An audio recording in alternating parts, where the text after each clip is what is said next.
Friends, ಎಲ್ಲರಿಗೂ ನಮಸ್ತೆ. ಇವತ್ತು ನಾನು ನಿಮಗೆ ಮೆಂತ್ಯ ಚಪಾತಿ ಮಾಡೋದನ್ನು ತೋರಿಸ್ಕೊಡ್ತಾ ಇದ್ದೀನಿ. ಅದಕ್ಕೆ ಬೇಕಾದಂಥ ಪದಾರ್ಥಗಳು: 2 ಕಟ್ಟು ಮೆಂತ್ಯ ಸೊಪ್ಪು ತಗೊಂಡಿದ್ದೀನಿ. ಅದನ್ನು ಫಸ್ಟು ಸೋಸಿ ನಂತರ ಕಟ್ ಮಾಡಿದ್ದೀನಿ. ಇಲ್ಲ ಅಂದರೆ ಅದು ಸತ್ವ ಬಿಟ್ಟೋಗುತ್ತೆ. ಆ ಥರ ನೀವು ಮಾಡಿ. ಮತ್ತು 2 ಕಪ್ಪು ಗೋಧಿ ಹಿಟ್ಟು, 1/4 ಕಪ್ಪು ಚಿರೋಟಿ ರವೆ, ಉಪ್ಪು, 2 ಸ್ಪೂನು ಕಡಲೆ ಹಿಟ್ಟು, ಅಜ್ವಾಯಿನ, ಎಣ್ಣೆ, ನೀರು ನಿಮಗೆ ಅಳತೆಗೆ ಎಷ್ಟು ಬೇಕೋ ಅಷ್ಟನ್ನು ನೀರು ಹಾಕಿ ಈಗ ಇದನ್ನು ಕಲಸೋ ವಿಧಾನನ ನಾನು ನಿಮಗೆ ತೋರಿಸ್ಕೊಡ್ತೀನಿ. ಫ್ರೆಂಡ್ಸ್ ನೋಡಿ, ಫಸ್ಟೇ ನೀರು ಹಾಕಬಾರ್ದು. ಫಸ್ಟು ನಾವು ಎತ್ತಿಟ್ಕೊಂಡಿರೋ ಪದಾರ್ಥಗಳನ್ನೆಲ್ಲ ಇದಕ್ಕೆ ಫಸ್ಟ್ ಒಂದು ಬೌಲಿಗೆ ಹಾಕೊಂಬಿಡಬೇಕು. ಹಾಕೊಂಡು ಎಲ್ಲನೂ ಮಿಕ್ಸ್ ಮಾಡಬೇಕು. ಮಕ್ಕಳು ತುಂಬ ಇಷ್ಟಪಡ್ತಾರೆ. ಏಕೆಂದರೆ ಮಕ್ಕಳಿಗೆ ಹಂಗೆ ಮೆಂತ್ಯ ಸೊಪ್ಪು ಕೊಡ್ತೀವಿ ಅಂದರೆ ಅವ್ರು ತಿನ್ನಲ್ಲ. ಈ ಥರ ಚಪಾತಿ ಎಲ್ಲ ರುಚಿಗೆ ತಕ್ಕಷ್ಟು ಉಪ್ಪನ್ನು ನೀವು ಆ್ಯಡ್ ಮಾಡ್ಕೊಳ್ಳಿ. ಈ ಥರ ಮೆಂತ್ಯ ಚಪಾತಿ ಮಾಡಿದ್ರೆ ಅವ್ರಿಗೆ ಇಷ್ಟಪಟ್ಟು ತಿಂತಾರೆ. ನೋಡಿ, ಇಲ್ಲಿ ಅಜ್ವಾಯಿನ ಹಾಕತ್ತಾ ಇದ್ದೀನಿ. ಸಾಕು. ಸ್ವಲ್ಪ ಎಣ್ಣೆ ಕಲಸೋಕ್ಕೆ ಕಟ್ ಮಾಡಿ ಇಟ್ಕೊಂಡಿರೋ ಮೆಂತ್ಯ ಸೊಪ್ಪನ್ನ ಹಾಕ್ತಾಯಿದ್ದೀನಿ.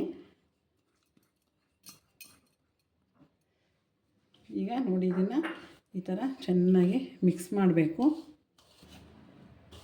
ನೋಡಿ, ಈ ಥರ ಎಲ್ಲ ಇವಾಗ ಚೆನ್ನಾಗಿ ಮಿಕ್ಸ್ ಆಗಿದೆ. ನಿಮಗೆ ಎಷ್ಟು ಬೇಕಾದರೂ ಹಾಕೋಬೋದು ಹಿಟ್ಟು. ನಾನು ಸ್ವಲ್ಪ ಕಡಿಮೆನೇ ಹಾಕ್ಕೊಂಡಿದ್ದೀನಿ, ಸೊಪ್ಪು ಥರ ಸಿಗಲಿ ಅಂತ. ನೋಡಿ, ಈಗ ನೀರನ್ನು ಹಾಕ್ತಾಯಿದ್ದೀನಿ. ಅಳತೆ ನೋಡ್ಕೊಂಡು ನೀರನ್ನು ಮಿಕ್ಸ್ ಮಾಡಿ ಎಲ್ಲನೂ ಹಾಕಿದ್ದೀನಿ.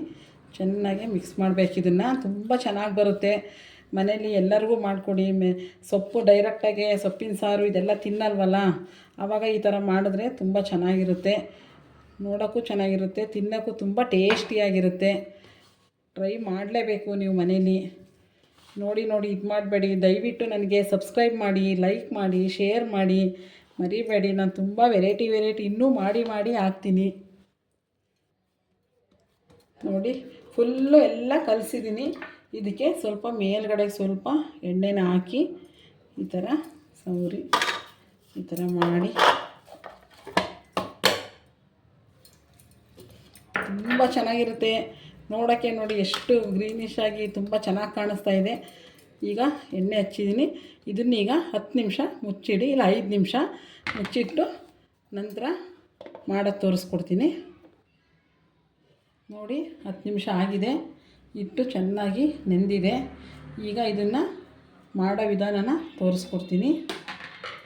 ಈ ಥರ ನಿಂಬೆಹಣ್ಣು ಅಷ್ಟು ಸೈಜ್ ಉಂಡೆನ ಮಾಡ್ಕೊಳ್ಳಿ. ನೀವು ಇಷ್ಟಪ್ಪ ಸಾಕು. ಬೇಕು ಅಂದರೆ ಚಿಕ್ಕ ಚಪಾತಿ ಬೇಕು ಅಂದರೆ ಚಿಕ್ಕ ಉಂಡೆನ ತೊಗೊಳ್ಳಿ. ಈ ಥರ ಮಾಡಿ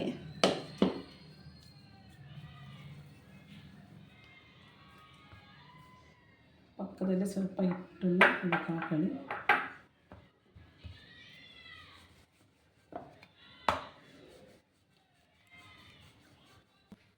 ನೋಡಿ, ಹಂಚು ಕಾದಿದೆ. ಮೊದಲೇ ನಾನು ಹಂಚನ್ನು ಕಾಯಕ್ಕಿಟ್ಟಿದ್ದೆ. ಚೆನ್ನಾಗಿ ಕಾದಿದೆ ಹಂಚು. ಏನಿಲ್ಲ, ಈಗ ಚಪಾತಿನ ಹಾಕೋದು. ಅದಕ್ಕೆ ಎಣ್ಣೆ ಹಾಕಿ ಮೇಲ್ಗಡೆಗೆ. ತುಪ್ಪ ಬೇಕು ಅಂದರೆ ತುಪ್ಪ ಬೇಕಾದ್ರೂ ಹಾಕೋಬೋದು. ನಾನು ಎಣ್ಣೆನೇ ಹಾಕ್ತಾಯಿದ್ದೀನಿ ಇಲ್ಲಿ.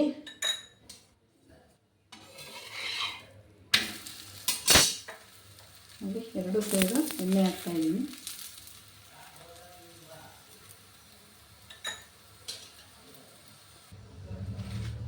ನೋಡಿ, ಮೆಂತ್ಯ ಚಪಾತಿ ಚೆನ್ನಾಗಿ ಬೇಯಿಸಿದ್ದೀನಿ.